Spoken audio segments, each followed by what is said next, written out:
Shalom, selamat hari Minggu Bapak Ibu Jemaat GBI Makair yang terkasih dalam Tuhan, yang tergabung secara online pagi hari ini. Puji syukur kita sudah memasuki di minggu ketiga di bulan Oktober ini. Kita boleh merasakan betapa kebaikan Tuhan boleh menyertai kita. Di masa-masa pandemik ini kita melihat bagaimana tangan Tuhan juga yang menolong kita, memampukan kita melewati minggu demi minggu, bahkan bulan demi bulan sampai kita ada hari ini. Semua karena anugerah dan kebaikan Tuhan. Dan pagi hari ini kita sama-sama mau menyiapkan hati kita untuk kita sama-sama beribadah walaupun secara online di rumah Bapak Ibu masing-masing. Di mana hari ini kita akan sama-sama memuji menyembah Tuhan. Bahkan kita akan diberkati dengan kebenaran firman Tuhan yang akan disampaikan oleh Gembala Sidang kita Bapak Pendeta Insinyur Niko Nyoto Raharjo yang juga akan memimpin dalam perjamuan kudus hari ini. Mari Bapak Ibu Saudara yang terkasih dalam Tuhan, saya mengajak untuk kita semua untuk menundukkan kepala dan memejamkan mata kita untuk kita berdoa. Bapa di surga, terima kasih Tuhan untuk segala kebaikan Tuhan yang Tuhan berikan bagi kami, untuk waktu kesempatan yang Tuhan masih berikan bagi kami, sehingga hari ini Tuhan kami boleh ada sebagaimana kami ada, semuanya karena kemurahan Tuhan. Dan pagi hari ini Bapa, kami mau sama-sama menyiapkan hati kami untuk kami memuji dan menyembah Engkau Tuhan. Meninggikan nama-Mu dan mengagungkan Engkau ya Tuhan melalui pujian-pujian yang kami naikkan di hadapan Tuhan.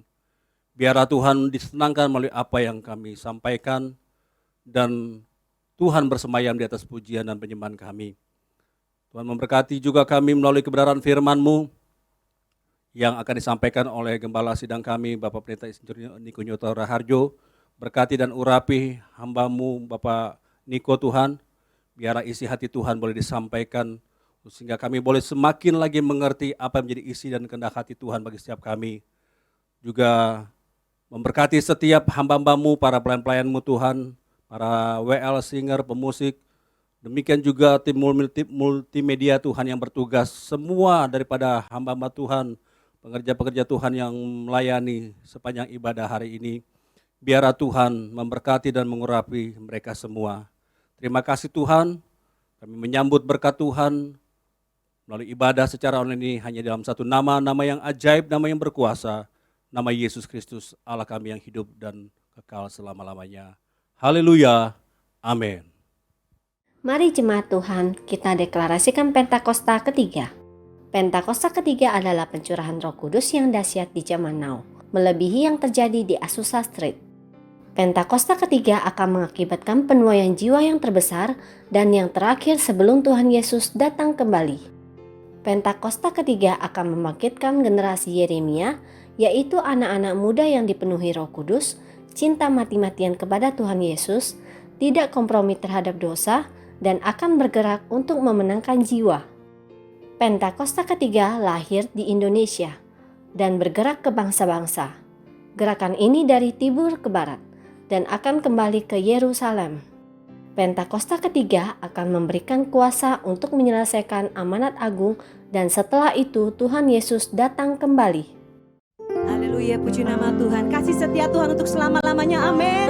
Begitu besar, begitu panjang, tinggi dan dalamnya kasih Tuhan. Tidak terukur kasih Tuhan buat setiap kita. Biar setiap kita yang boleh menerima kebaikan dan kasih Tuhan boleh sorakan haleluya. Terima kasih Tuhan. Mari kita membawa menari buat Tuhan. Haleluya. Terima kasih Bapa buat kasih setiamu untuk selama-lamanya buat setiap kami umat Tuhan. Haleluya. Mari sama-sama katakan.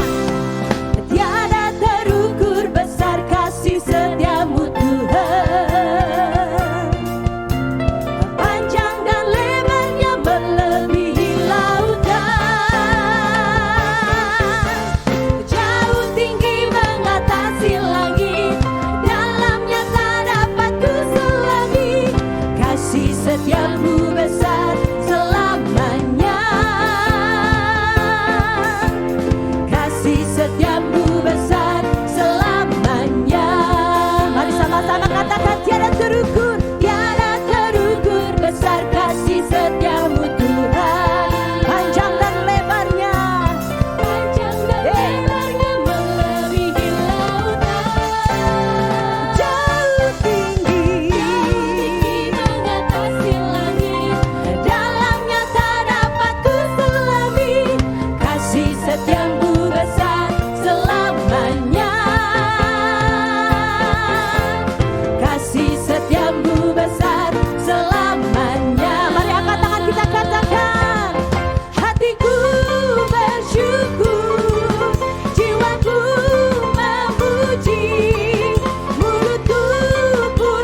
selamanya. Haleluya. Kasih setiamu besar selamanya. Haleluya. Kasih setia Tuhan untuk selama-lamanya. Haleluya. Haleluya. Mari bersama-sama kita perkatakan Mazmur 91. Dalam lindungan Allah, orang yang duduk dalam lindungan yang maha tinggi dan bermalam dalam naungan yang maha kuasa akan berkata kepada Tuhan, tempat perlindunganku dan kubu pertahananku, Allahku yang kupercayai. Sungguh, dialah yang akan melepaskan engkau dari jerat penangkap burung, dari penyakit sampar yang busuk. Dengan kepaknya ia akan menudungi engkau, di bawah sayapnya engkau akan berlindung. Kesetiaannya ialah perisai di pagar tembok. Engkau tak usah takut terhadap kedahsyatan malam, terhadap panah yang terbang di waktu siang, terhadap penyakit sampar yang berjalan di dalam gelap, terhadap penyakit menular yang mengamuk di waktu petang. Walau 1000 orang rebah di sisimu dan 10.000 di sebelah kananmu, tetapi itu tidak akan menimpamu. Engkau hanya menontonnya dengan matamu sendiri dan melihat pembalasan terhadap orang-orang fasik. Sebab Tuhan ialah tempat perlindunganmu, yang maha tinggi telah kau buat tempat perteduhanmu. Malapetaka tidak akan menimpa kamu, dan tulah tidak akan mendekat kepada kemahmu. Sebab malaikat-malaikatnya akan diperintahkannya kepadamu untuk menjaga engkau di segala jalanmu. Mereka akan menatang engkau di atas tangannya, supaya kakimu jangan terantuk kepada batu. Singa dan ular tedung akan kau langkahi, engkau akan menginjak anak singa dan ular naga. Sungguh, hatinya melekat kepadaku, maka aku akan meluputkannya, aku akan membentenginya sebab ia mengenal namaku. Bila ia berseru kepadaku, aku akan menjawab, aku akan menyertai dia dalam kesesakan, aku akan meluputkannya dan memuliakannya. Dengan panjang umur akan kukenyangkan dia, dan akan kuperlihatkan kepadanya keselamatan daripadaku.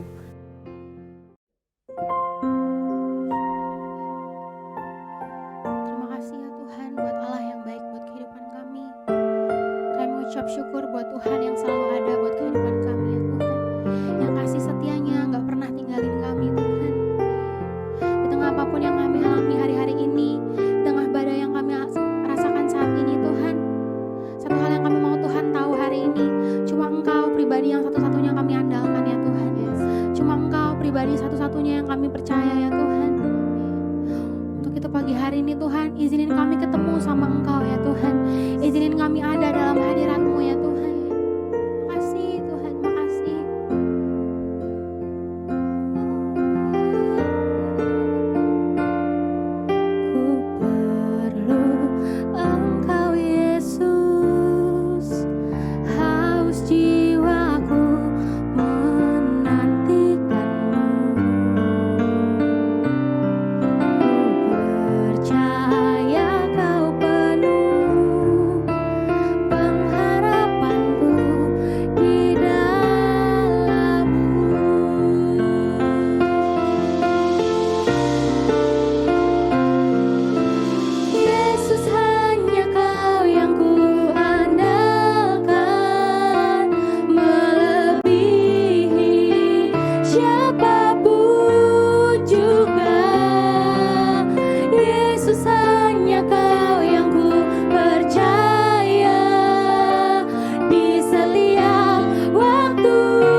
satupun rencana Tuhan yang gak jadi. Maka dari itu Tuhan, hari ini kami percaya sama Engkau ya Tuhan.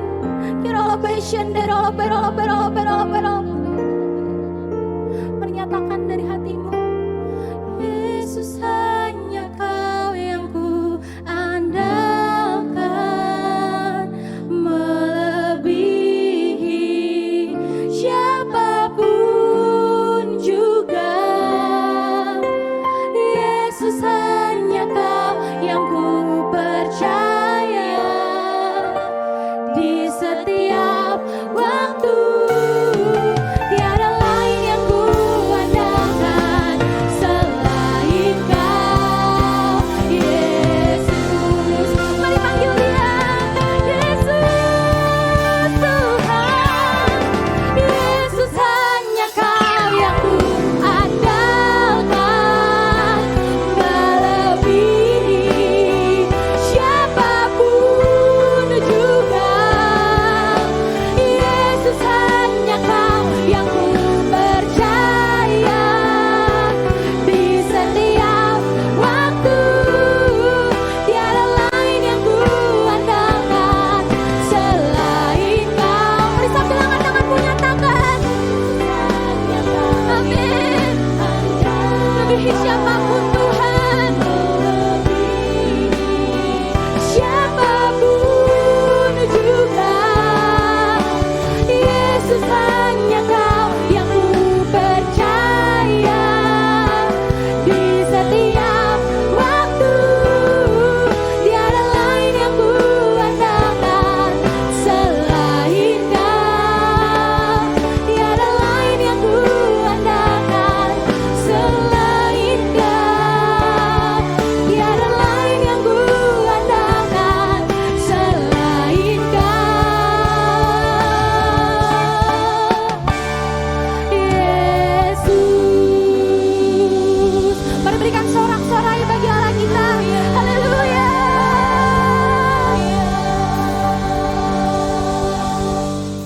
Mari jemaat Tuhan, kita serukan visi Rayon 1H, menjadi keluarga kerajaan Allah yang memenangkan jiwa-jiwa dan berdampak bagi dunia. Nilai GBI Rayon 1H, ikrar. 1. Integritas. 2. Keintiman. 3. Rendah hati. 4. Antusias dan inovatif. 5. Rela berkorban. Shalom semuanya. Ketika Tuhan Yesus ditanya oleh murid-muridnya akan tanda kedatangannya dan tanda kesudahan dunia ini, maka salah satu dari tanda itu adalah penyakit sampar yang bisa kita sebutkan sebagai pandemi COVID-19. Jadi pandemi COVID-19 adalah bagian dari tanda kedatangan Tuhan Yesus di awan-awan untuk menjemput gerejanya. Ada yang berkata bahwa penyakit sampar sudah terjadi berulang-ulang. Malah pada tahun 1918 sampai dengan 1920 ada wabah flu Spanyol yang menyebabkan 50 juta orang meninggal. Tetapi Tuhan Yesus belum datang. Jangan-jangan setelah pandemi COVID-19 Tuhan Yesus juga tidak akan segera datang. Kalau kita bicara Tuhan Yesus tidak segera datang, ini tidak sesuai dengan yang dikatakan Tuhan Yesus dalam kitab Wahyu. Dalam kitab Wahyu, Tuhan Yesus berkata, "Aku datang segera," sebanyak 4 kali. Dan waktunya sudah singkat, waktunya sudah dekat, sebanyak 2 kali. Jadi kalau Tuhan Yesus berkata, "Aku datang segera," 2000 tahun yang lalu, apalagi hari-hari ini, pasti lebih segera lagi. Hati-hati, jangan terjebak menjadi pengejek-pengejek yang dengan ejekannya berkata, "Di mana janji kedatangannya itu? Dari dulu keadaan tetap seperti ini. Katanya salah satu tanda adalah penyakit sampar. Mana buktinya? Penyakit sampar sudah terjadi berulang-ulang, tetapi ternyata Tuhan Yesus belum juga datang." Jangan berkata bahwa setelah pandemi COVID-19 Tuhan Yesus pasti datang kembali. Atau jangan juga berkata bahwa setelah pandemi COVID-19 Tuhan Yesus belum segera datang. Kita tidak tahu dengan pasti kapan kedatangan Tuhan Yesus kembali, hanya Bapa di sorga saja yang tahu. Yang penting, Tuhan Yesus berkata bahwa penyakit sampar seperti pandemi COVID-19 ini adalah bagian dari tanda kedatangannya. Tuhan Yesus menghendaki agar kita percaya bahwa Dia akan segera datang, sehingga kita akan sungguh-sungguh mempersiapkan diri kita untuk menyambut kedatangannya. Saya percaya bahwa sikap orang percaya dari zaman ke zaman yang melihat dan mengalami malapetaka, mungkin itu perang, mungkin itu bencana alam, termasuk penyakit sampar, akan berkata bahwa Tuhan Yesus akan datang segera. Sebagai contoh, Bapak Gereja yang bernama Siprianus, yang adalah uskup gereja Kartago pada zaman Kekaisaran Romawi, yang mengalami pandemi pada tahun 250 sampai 271 Masehi. Pada saat itu di Roma saja sekitar 5.000 orang meninggal per hari. Siprianus menyebutkan bahwa pandemi tersebut sebagai akhir zaman. Memang ini terbukti keliru. Akan tetapi dari sisi yang lain kita melihat keyakinannya bahwa ini adalah akhir zaman justru membuat terjadinya kebangunan rohani. Gereja terlibat dalam pelayanan sosial diakonia yang dahsyat. Melihat itu banyak orang menjadi percaya dan gereja berkembang pesat. Jadi setiap zaman seolah-olah Tuhan menciptakan situasi, apakah itu perang, bencana alam, kelaparan, termasuk penyakit sampar, agar perkataan Tuhan Yesus, "Aku datang segera" itu selalu ada di dalam hati orang percaya. Sehingga mereka selalu dalam kondisi berjaga-jaga, melakukan amanat agung Tuhan Yesus, sehingga penuaian jiwa besar-besaran terjadi. Demikian juga dengan adanya pandemi COVID-19 ini, Tuhan menghendaki gerejanya, yaitu kita-kita ini, bergerak menyelesaikan amanat agung sebelum Tuhan Yesus datang kembali. Sejak tahun 2009, setelah Tuhan berbicara dengan begitu serius kepada saya tentang aku datang segera, saya selalu memperkatakan hal ini. Saya selalu mengingatkan agar kita lebih intim dengan Tuhan. Hari-hari ini pesan Tuhan kepada kita adalah kembali kepada kasih mula-mula. Ingat, kita adalah calon mempelai wanita dari Kristus. Sang mempelai pria akan datang dengan segera untuk menjemput kita. Kita harus mempersiapkan diri dengan kembali kepada kasih yang mula-mula. Dalam Wahyu 2 ayat 1 sampai dengan 7, Tuhan Yesus berkata kepada jemaat di Efesus bahwa jemaat di Efesus itu rajin, tekun, tidak dapat sabar terhadap rasul palsu, tetap sabar dan mau menderita oleh karena namaku, kata Tuhan. Tidak mengenal lelah, membenci perbuatan-perbuatan pengikut Nikolaus yang juga aku benci, kata Tuhan Yesus. Pengikut Nikolaus mengajarkan bahwa percabulan tidak akan mempengaruhi keselamatan seseorang dalam Kristus. Ini adalah pengajaran sesat, karena kitab Perjanjian Baru mengatakan hal yang sebaliknya, yaitu bahwa orang yang hidup dalam percabulan tidak akan mendapat bagian dalam kerajaan Allah.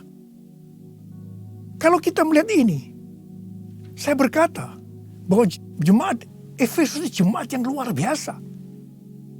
Akan tetapi Tuhan Yesus melanjutkan dengan berkata, "Namun demikian, aku mencela engkau, karena engkau telah meninggalkan kasih-Mu yang semula. Sebab itu ingatlah betapa dalamnya engkau telah jatuh. Bertobatlah dan lakukanlah lagi apa yang semula engkau lakukan. Jika tidak demikian, aku akan datang kepadamu dan mengambil kaki dianmu dari tempatnya, jikalau engkau tidak bertobat." Mengambil kaki dianmu artinya mengeluarkan dari dalam kerajaan Allah. Kesimpulan dari pesan Tuhan kepada jemaat di Efesus, yang juga berarti buat kita semua, adalah apapun yang kita lakukan untuk melayani pekerjaan Tuhan, kalau tidak didasarkan kepada kasih mula-mula, maka Tuhan Yesus berkata, betapa dalamnya engkau telah jatuh. Dan kita harus bertobat. Kalau kita tidak bertobat, Tuhan akan mengambil kaki dian kita. Artinya, kita akan dikeluarkan dari dalam kerajaan Allah. Kasih mula-mula adalah kasih yang kita miliki pada saat kita baru bertobat dan percaya kepada Tuhan Yesus. Pada saat itu kita akan mengasihi Tuhan dengan segenap hati, dengan segenap jiwa, dan dengan segenap kekuatan kita. Pengalaman saya pada waktu itu adalah keinginan untuk selalu berdoa. Keinginan untuk memuji dan menyembah Tuhan. Keinginan untuk membaca Alkitab. Keinginan untuk hidup kudus. Keinginan untuk melayani Tuhan.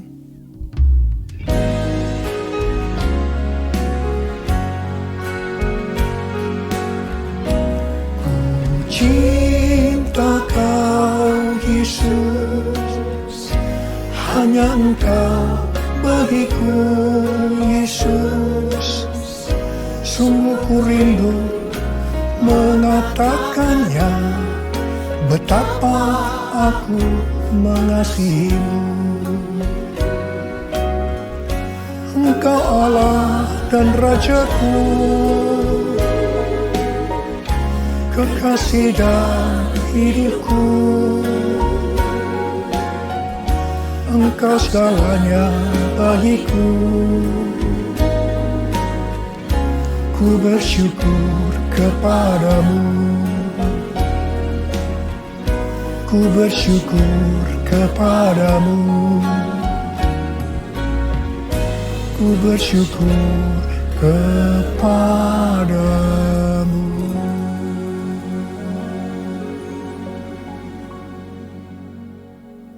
Kalau kita melihat proses keselamatan, maka proses keselamatan terdiri dari 3 tahap. Tahap yang pertama adalah proses justification, yang artinya pembenaran. Tahap yang kedua adalah proses sanctification, yang artinya pengudusan. Tahap yang ketiga adalah proses glorification, yang artinya pemuliaan atau pengangkatan. Pada proses pertama, yaitu proses justification atau pembenaran, kita bertobat dan percaya kepada Tuhan Yesus. Kita mengalami kelahiran baru. Kita mengalami kasih mula-mula. Setelah itu kita memasuki tahap yang kedua, yaitu proses sanctification atau pengudusan. Dalam proses ini, kita akan dikuduskan terus-menerus oleh Roh Kudus dan firman Allah. Sehingga kita menjadi serupa dengan gambarnya, yaitu menjadi murid Tuhan Yesus. Setelah itu, kita akan masuk dalam proses yang ketiga, yaitu glorification, yang artinya pemuliaan atau pengangkatan. Jadi, yang diangkat itu adalah mereka yang menjadi serupa dengan gambar Yesus, yaitu murid Tuhan Yesus. Pada waktu memasuki proses sanctification atau pengudusan ini, dengan berbagai macam alasan, kualitas kasih kita kepada Tuhan yang tadinya penuh dengan kasih yang mula-mula bisa berubah menjadi seperti yang terjadi pada jemaat di Efesus. Saya pribadi juga mengalami seperti yang terjadi pada jemaat di Efesus. Tetapi melalui pengudusan secara terus-menerus oleh Roh Kudus dan firman Allah, juga disertai dengan proses yang menyakitkan, saya kembali kepada kasih mula-mula sampai dengan hari ini. Haleluya. Saya akan bertanya kepada saudara, bagaimana kualitas kasih saudara kepada Tuhan? Saya mau mengajak saudara untuk melihat kualitas kasih kita kepada Tuhan melalui kitab Kidung Agung. Kitab Kidung Agung merupakan satu-satunya kitab di Alkitab yang khususnya membahas kasih yang unik di antara 2 orang mempelai, yaitu antara Salomo dengan gadis Sulam yang dipercaya dia adalah istri pertama dari Salomo. Karena beberapa nats penting dalam perjanjian baru melukiskan kasih Kristus bagi gerejanya dengan memakai hubungan pernikahan, maka kitab Kidung Agung dapat dipandang sebagai melukiskan kasih yang ada di antara Kristus dengan mempelainya, yaitu gerejanya, yaitu kita-kita ini. Sama halnya dengan iman kita yang harus bertumbuh. Demikian juga kualitas kasih kita kepada Tuhan harus bertumbuh. Secara sederhana, kitab Kidung Agung ini menggambarkan 3 tingkat kualitas kasih. Dan ini juga menunjukkan tingkat kualitas kasih kita dengan Tuhan. Tingkat kualitas kasih yang pertama terdapat dalam Kidung Agung 2 ayat 16 yang berkata, kekasihku kepunyaanku, dan aku kepunyaan dia. Dalam hubungan kita dengan Tuhan, kita bisa berkata begini, Tuhan milikku, aku miliknya Tuhan. Tingkat kualitas kasih yang kedua terdapat dalam Kidung Agung 6 ayat 3 yang berkata, aku kepunyaan kekasihku, dan kepunyaanku kekasihku. Dalam hubungan kita dengan Tuhan, kita bisa berkata begini, aku milik Tuhan, Tuhan milikku. Tingkat kualitas kasih yang ketiga terdapat dalam Kidung Agung 7 ayat 10 yang berkata, kepunyaan kekasihku aku. Dalam hubungan kita dengan Tuhan, kita bisa berkata, aku milik Tuhan. Tingkat kualitas kasih yang pertama bisa dikatakan ini adalah kasih yang egois. Karena yang dikedepankan itu, Tuhan adalah milikku, baru aku milik Tuhan. Maka yang selalu dipikirkan hanya soal diberkati. Jadi karena Tuhan milikku, berkati aku dong Tuhan. Biasanya jarang bertanya kepada Tuhan tentang apa yang dikehendaki Tuhan dalam setiap rencana atau langkah yang akan dilakukan. Jadi kalau dia punya rencana, langsung akan minta supaya Tuhan memberkati. Biasanya juga jarang menyinggung tentang apa yang harus kita lakukan untuk melayani Tuhan. Itu tingkat yang pertama. Tapi tingkat kualitas kasih yang kedua bisa dikatakan sebagai kasih bersyarat. Aku milik Tuhan. Tuhan adalah milikku. Sekarang yang dikedepankan adalah aku miliknya Tuhan. Baru setelah itu Tuhan adalah milikku. Berarti mulai ada satu peningkatan. Di sini mulai ada menyinggung tentang melayani Tuhan. Tetapi dengan syarat. Supaya Tuhan memberkati. Jadi motivasi mau melayani karena mau diberkati Tuhan. Itu tingkat kualitas kasih yang kedua. Tetapi sekarang tingkat kualitas kasih yang ketiga. Inilah yang disebutkan kasih yang tidak egois. Kasih yang tidak mementingkan dirinya sendiri. Ini adalah kasih yang semula. Aku milik Tuhan. Titik. Tidak ada embel-embelnya lagi. Mereka yang memiliki kasih mula-mula akan berkata, aku milik Tuhan. Bukan milikku sendiri. Aku ini adalah milik Tuhan. Aku sudah dibeli. Dan harganya telah lunas dibayar. Aku dibeli dengan harga yang mahal. Yaitu dengan darah Yesus.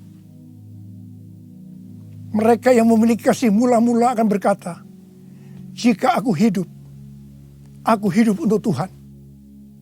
Dan jika aku mati untuk Tuhan. Jadi baik hidup atau mati, aku adalah milik Tuhan. Mereka yang memiliki kasih mula-mula akan berkata, aku hidup, tetapi bukan lagi aku sendiri yang hidup, melainkan Kristus yang hidup di dalam aku. Hidupku bukannya aku lagi, tapi Yesus dalamku. Hidupku bukannya aku lagi, tapi Yesus dalamku. Yesus hidup, Yesus hidup dalamku. Hidupku bukannya aku lagi, tapi Yesus dalamku, tapi Yesus dalamku. Orang yang memiliki kasih mula-mula sudah tidak memikirkan lagi tentang diberkati atau tidak diberkati oleh Tuhan. Yang paling penting adalah hidup menyenangkan hatinya Tuhan. Melakukan kehendaknya Tuhan. Seperti Tuhan Yesus berkata dalam Yohanes 4 ayat 34. Makananku ialah melakukan kehendak Dia yang mengutus aku dan menyelesaikan pekerjaannya. Makanan adalah sesuatu yang sangat vital dalam hidup ini. Mendapatkan makanan adalah motivasi manusia dalam bekerja atau berusaha. Dan Tuhan Yesus mengajarkan kepada kita bahwa yang paling penting dalam hidup ini, artinya fokus hidup kita adalah melakukan kehendak Bapa, bukan kepada makanan, meskipun makanan itu perlu.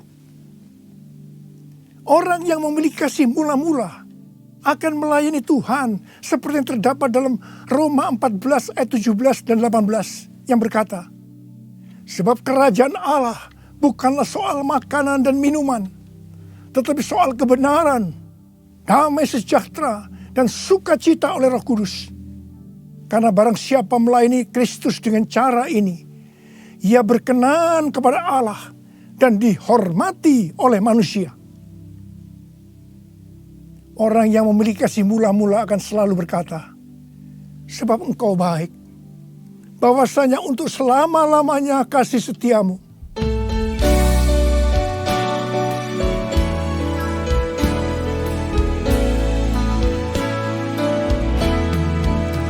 Sebab Tuhan baik, bahwasanya untuk selamanya kasih setianya.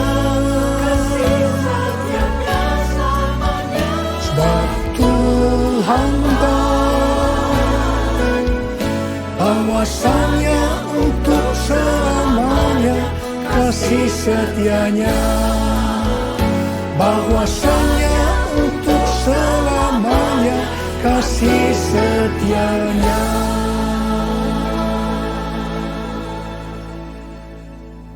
Pujian ini diajarkan oleh Daud dan terus dinyanyikan setelah zaman Daud. Tuhan memberitahu kepada Daud hal yang paling menyenangkan hatinya Tuhan, yaitu kalau dipuji oleh kita, bahwa Tuhan itu baik, bahwasanya untuk selama-lamanya kasih setianya. Karena memang itulah yang Tuhan lakukan untuk kita. Jadi apapun masalah yang kita hadapi, nyanyikan terus pujian tadi. Orang yang memiliki kasih mula-mula akan berkata, aku tidak takut, sebab Tuhan menyertai aku. Aku tidak bimbang, sebab Tuhan adalah Allahku. Tuhan akan meneguhkan aku, bahkan akan menolong aku. Tuhan akan memegang aku dengan tangan kanannya, yang membawa aku kepada kemenangan.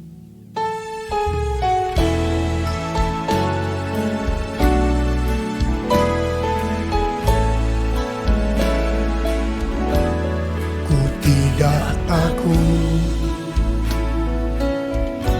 sebab kau besertaku. Ku tidak bimbang, sebab engkau Allahku. Engkau meneguhkanku, bahkan menolongku. Kau batu karangku, Yesus Tuhan. Yesus memegangku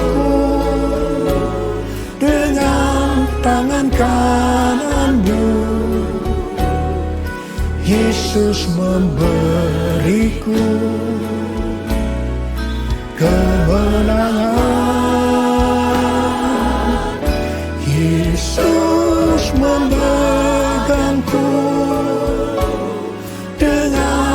tangan kananmu. Yesus memberiku kemenangan. Yesus memberiku kemenangan. Yesus memberiku kemenangan. Haleluya. Orang yang memiliki kasih mula-mula dalam masa pandemi COVID-19 ini akan tetap percaya kepada janji Tuhan dan terus memperkatakannya. Orang yang memiliki kasih mula-mula akan berkata, Tuhan, saya mau menyelesaikan amanat agung dengan kuasa dari Roh Kudus, yaitu Pentakosta yang ketiga. Tuhan, saya berjanji untuk memakai mulut ini hanya berbicara tentang firman Tuhan, bukan yang lain-lain. Orang yang memiliki kasih yang mula-mula akan melakukan firman Tuhan seperti yang terdapat dalam lagu ini. Aku mengasihi Engkau Yesus dengan segenap hatiku. Aku mengasihi Engkau Yesus dengan segenap jiwaku. Ku renungkan firman-Mu siang dan malam, ku pegang perintah-Mu dan ku lakukan. Engkau tahu ya Tuhan, tujuan hidupku hanyalah untuk menyenangkan hati-Mu. Menyenangkan hati-Mu, menyenangkan hati-Mu.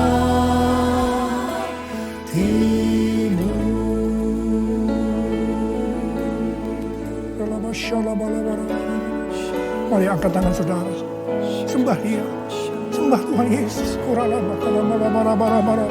Tuhan Yesus, sembah. Yang sudah berbahasa roh saat ini. Yang belum, terus katakan haleluya, haleluya. Orialala bakana maya rala bara. Oh rara basande.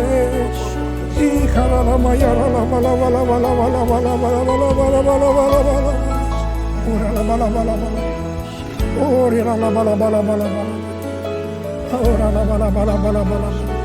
Orala bala. Orala bala. Orele beda bala. Hamba berdoa buat anak-anak-Mu ini semua Tuhan. Hamba berdoa mereka kembali kepada kasih yang mula-mula. Kembali kepada kasih yang semula. Kasih yang mula-mula. Ya Tuhan, hamba berdoa buat mereka. Tuhan, terima kasih. Terima kasih ya Tuhan, terima kasih Engkau akan segera datang untuk kali yang kedua. Bapa, hamba berdoa di tengah pandemi COVID-19 ini. Anak-anak-Mu yang mengalami bermacam-macam masalah. Engkau tolong mereka ya Tuhan. Tolong ya Tuhan. Mungkin mereka ketakutan, kebingungan. Ketakutan yang berlebihan, paranoid Tuhan. Tolong mereka ya Tuhan. Yang terpapar dengan COVID-19 sakit Tuhan. Dalam nama Yesus, aku sekarang perintahkan COVID-19. Kau keluar. Sembuh dalam nama Yesus. Sembuh dalam nama Yesus. Sembuh dalam nama Yesus. Oh Tuhan, terima kasih. Katakan terima kasih. Terima kasih ya Tuhan. Terima kasih ya Tuhan. Terima kasih. Terima kasih ya Tuhan. Terima kasih. Oh rala bara. Terima kasih. Oh rala bara. Terima kasih. Dalam nama Yesus. Dalam nama Yesus. Amin. Mari saudara-saudara, kita akan masuk dalam perjamuan kudus. Kita akan mengingat ayat ini. Sebab setiap kali kamu makan roti ini dan minum cawan ini, kamu memberitakan kematian Tuhan sampai Ia datang. Perjamuan kudus adalah perjamuan Tuhan Yesus sendiri. Setiap kali kita masuk dalam perjamuan kudus, Tuhan Yesus selalu berkata, biarlah ini menjadi peringatan akan daku. Karena itu mari arahkan hati kita kepada Tuhan. Kita akan mengingat kebaikan Tuhan. Mari tundukkan kepala. Tuhan, siapakah kami ini sebelum kami mengenal Engkau? Kami semua orang berdosa. Upah dosa adalah maut, mati. Tapi Engkau yang tidak berdosa telah dijadikan dosa oleh karena kami. Engkau harus mati dengan penderitaan yang luar biasa ya Tuhan. Itu Engkau ya Aba. Betapa baiknya Engkau. Engkau jadikan kami sebagai anak-anak-Mu. Engkau tuntun kami, Engkau bela, Engkau lindungi, Engkau berkati. Engkau sembuhkan kami, Engkau ajar kami ya Tuhan. Engkau juga menghajar kami kalau kami salah Tuhan. Terima kasih ya Aba. Terima kasih Engkau itu adalah Engkau ya Tuhan. Tuhan Yesus akan memberkati saudara melalui perjamuan kudus ini. Tapi Tuhan mau kita makan dan minum dengan cara yang benar. Karena itu masing-masing sekarang berdoa. Lihat keadaan dirimu masing-masing. Jangan menyimpan dosa. Kalau ada dosa yang Tuhan ingatkan saat ini, langsung minta ampun. Ampuni saya Tuhan. Ampuni saya. Katakan ampuni. Ampuni ya Tuhan. Ampuni. Supaya sudah diberkati oleh Tuhan. Tuhan ampuni anak-anak-Mu. Kau melihat mereka yang sedang meminta ampun di hadapan Tuhan. Ampuni mereka. Kasihani mereka ya Tuhan. Kasihani. Layakkan kami masuk dalam perjamuan kudus. Kami akan masuk dalam perjamuan kudus dengan hati yang penuh sukacita. Hati bersyukur. Dalam nama Yesus kami berdoa. Amin. Sekarang, mari. Angkat roti di tangan kanan saudara tinggi-tinggi. Sebab apa yang telah kuteruskan kepadamu telah aku terima dari Tuhan. Yaitu bahwa Tuhan Yesus pada malam waktu ia diserahkan mengambil roti dan sesudah itu ia mengucap syukur atasnya. Ia memecah-mecahkannya dan berkata, inilah tubuhku yang diserahkan bagi kamu. Perbuatlah ini menjadi peringatan akan aku. Sudah dikasih Tuhan, bukankah roti yang kita pecah-pecahkan ini adalah persekutuan kita dengan tubuh Kristus? Mari kita makan dalam nama Yesus.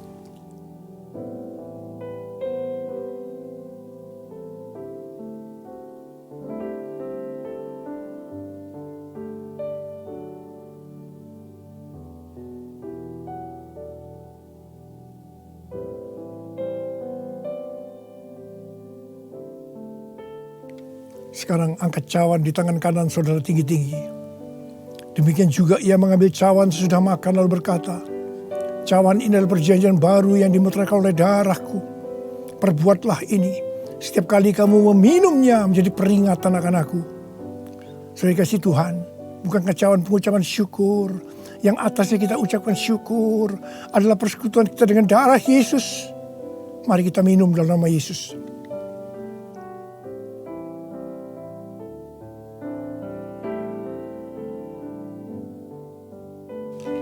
Angkat tangan saudara.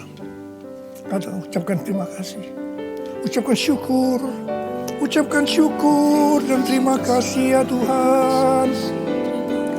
Kami mengucap syukur dan terima kasih ya Tuhan. Terima kasih. Engkau baik ya Tuhan. Bahwasanya untuk selama-lamanya kasih setiamu. Engkau baik ya Tuhan. Engkau baik ya Tuhan. Bahwasanya untuk selama-lamanya kasih setiamu. Tuhan terima kasih. Tuhan terima kasih. Terima kasih. Terima pengurapan Tuhan saat ini. Angkat kedua tanganmu. Terima. Urapi anak-anakmu. Terima pengurapan Tuhan. Terima. Terima kasih Yesusku. Terima kasih Yesusku. Puji syukur hanya bagi Tuhanku. Terima kasih Yesusku. Terima kasih Yesusku. Puji syukur hanya bagi Tuhanku. Terima kasih. Terima kasih Yesusku. Terima kasih Yesusku. Puji syukur hanya bagi Tuhanku. Terima kasih Yesusku. kasih Yesusku. Puji syukur hanya bagi Tuhanku. Puji syukur hanya bagi Tuhanku. Puji syukur hanya bagi Tuhanku.